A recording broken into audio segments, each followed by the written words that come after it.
سیرت اسباق میں آج ہم ایک اور چیز سیکھنے کی، سمجھنے کی اور انشاءاللہ اللہ کے حکم سے عمل میں لانے کی کوشش کریں گے۔ احمد اور طبرانی نے حضرت عائشہ رضی اللہ عنہا کی ایک روایت مختلف الفاظ میں نقل کی۔ بعد کے زمانے میں حضرت عائشہ رضی اللہ عنہا نے ایک شخص کو وہ حوال بتائے جو ہجرت کے بعد رسول اللہ صلی اللہ علیہ وسلم اور آپ کے اہل خانہ پر گزرتے تھے۔ انہوں نے ایک رات کو ٹٹول کر کام کرنے کا ذکر کیا۔ اس کے بعد روایت کے الفاظ یہ ہیں، راوی کہتے ہیں، میں نے حضرت عائشہ رضی اللہ عنہا سے چراغ کے بارے میں پوچھا۔ انہوں نے جواب دیا، اگر ہمارے پاس چراغ جلانے کے لیے تیل ہوتا تو چراغ جلانا تو درکنار، ہم اس کو بھوک کی وجہ سے پی جاتے۔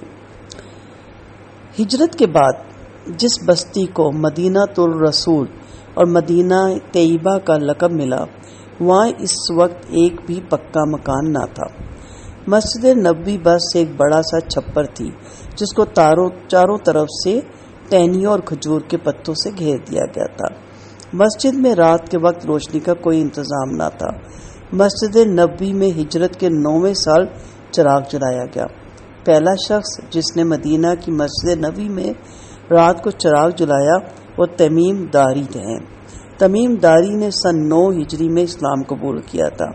اس وقت مکہ فتح ہو چکا تھا اور تقریباً سارا عرب اسلام میں داخل ہو چکا تھا۔ جب مسلمانوں کے پاس اپنے گھر کو روشن کرنے کے لیے چراغ نہ تھے اور مسجد میں رات کے وقت اندھیرا رہتا تھا تو اسلام اور مسلمانوں کو دنیا میں عزت اور غلبہ حاصل تھا۔ آج مسلمانوں کے گھر روشن ہیں، ان کی مسجدیں جدید طرز کے کمکموں سے جگمگا رہی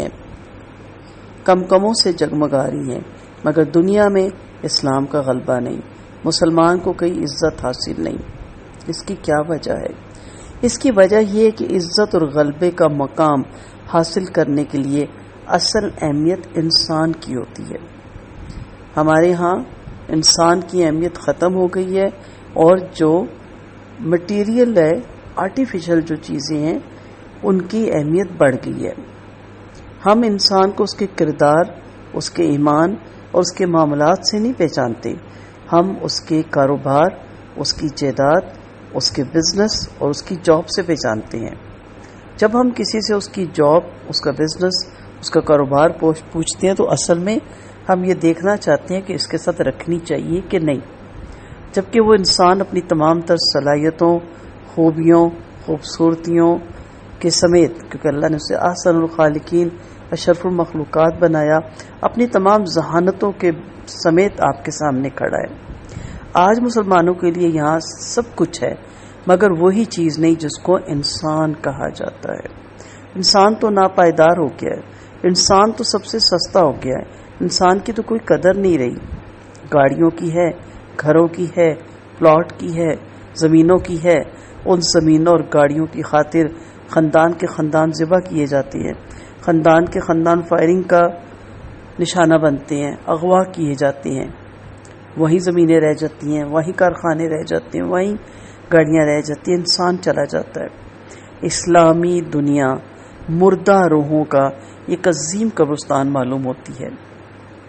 کبھی یہ سوچا کریں، جہاں روشنیوں کی رونقیں اور در و دیوار کی عظمتیں تو بہت ہیں مگر وہ انسان نہیں جو اللہ کے لیے تڑپے، جو سچائی کے آگے جھک جائے، جو آخرت کی خاطر اپنی دنیا کو قربان کر سکے، جو اپنی خواہشوں کو برتر اصولوں کے تابع کر دے۔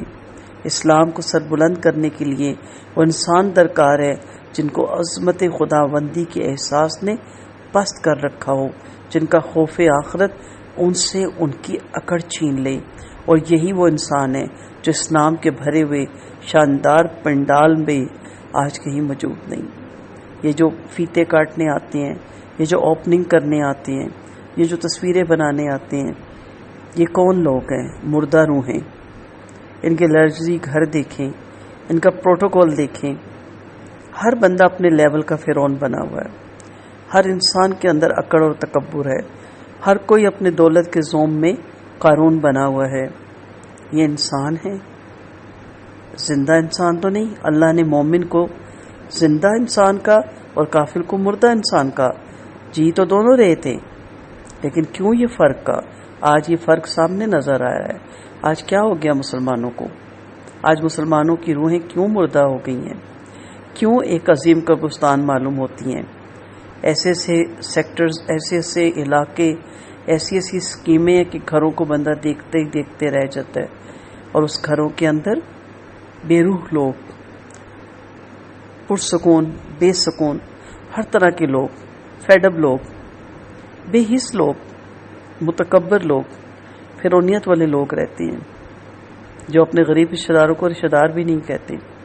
غریب ان کے دروازے پہ بھی نہیں بھٹک سکتا، فنکشن تو دور کی بات۔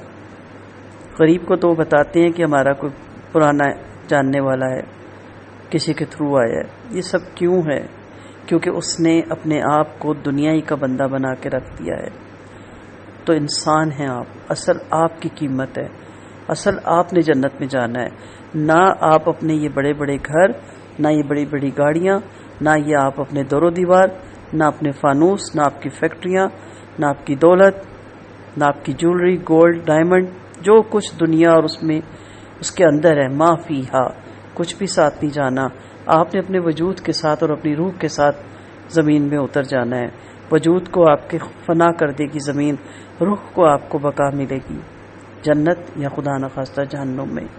تو اپنے آپ کو زندہ کریں، اس چیز کو محسوس کریں، درد پیدا کریں، احساس پیدا کریں، خیال پیدا کریں اپنے اندر سب کے بارے میں، صرف اپنی ذات کے بارے میں نہیں، سب کے بارے میں، تمام انسانیت کے بارے میں، تمام مسلمانوں کے بارے میں، اسلام کے بارے میں۔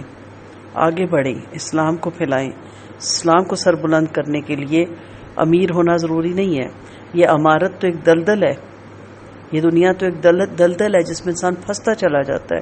اس دلدل سے اپنے آپ کو بچائیں۔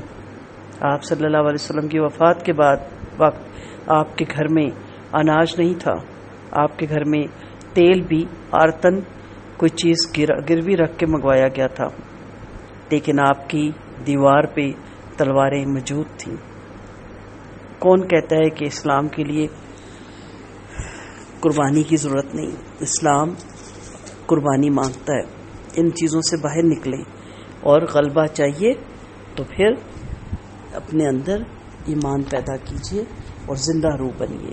وآخر دعوانا ان الحمد للہ رب العالمین۔